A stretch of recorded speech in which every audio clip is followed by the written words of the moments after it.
നമ്മുടെ ശരീരത്തിലെ മറഞ്ഞിരിക്കുന്ന വില്ലനാണ് ഫാറ്റി ലിവർ എന്നത് നിങ്ങൾ എത്ര പേർക്കറിയാം? ലിവർ സെല്ലുകൾക്ക് ചുറ്റിനും ഫാറ്റ് അടിഞ്ഞുകൂടുന്നത്, കൊഴുപ്പ് അടിഞ്ഞുകൂടുന്ന ഒരു കണ്ടീഷനാണ് ഫാറ്റി ലിവർ എന്ന് പറയുന്നത്. ഇത് പല ഗ്രേഡുകളുണ്ട്.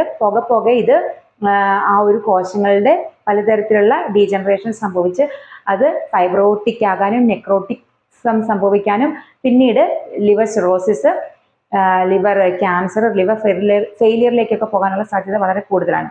എന്നാൽ തുടക്കത്തിൽ തന്നെ നമ്മൾ ശ്രദ്ധിക്കുകയാണെന്നുണ്ടെങ്കിൽ ഈ ഒരു കണ്ടീഷൻ പൂർണ്ണമായിട്ട് മാറ്റി ലിവറിനെ പൂർണ്ണ ആരോഗ്യത്തിലേക്ക് തിരിച്ചു കൊണ്ടുവരാനായിട്ട് സാധിക്കും.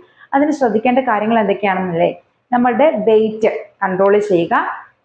നമ്മുടെ 5 കിലോഗ്രാം വെയിറ്റ് കുറയ്ക്കുന്നതോടുകൂടി നമുക്ക് ഏത് ഗ്രേഡിലാണോ ഉള്ളത് അതിൻ്റെ പുറകിലുള്ള ഗ്രേഡിലേക്ക് ആക്കാനായിട്ട് സാധിക്കും. അതുപോലെ തന്നെ കാർബ് അടങ്ങിയിട്ടുള്ള ഭക്ഷണങ്ങൾ ഒഴിവാക്കുക, കാർബണേറ്റഡ് ഡ്രിങ്ക്സ് ഒഴിവാക്കുക, മദ്യപാനം ഒഴിവാക്കുക, പുകവലി പോലെയുള്ള ദുശീലങ്ങൾ ഒഴിവാക്കുക, 8 മണിക്കൂറെങ്കിലും സൗണ്ട് സ്ലീപ്പിന് വേണ്ടി കൊടുക്കുക, ധാരാളം വെള്ളം കുടിക്കുക, കൃത്യമായിട്ടുള്ള വ്യായാമം ചെയ്യുക. ഇങ്ങനെയൊക്കെ നമുക്ക് ഫാറ്റി ലിവർ എന്നുള്ള കണ്ടീഷൻ പൂർണ്ണമായിട്ട് മാറ്റിയെടുക്കാനായിട്ട് സാധിക്കും.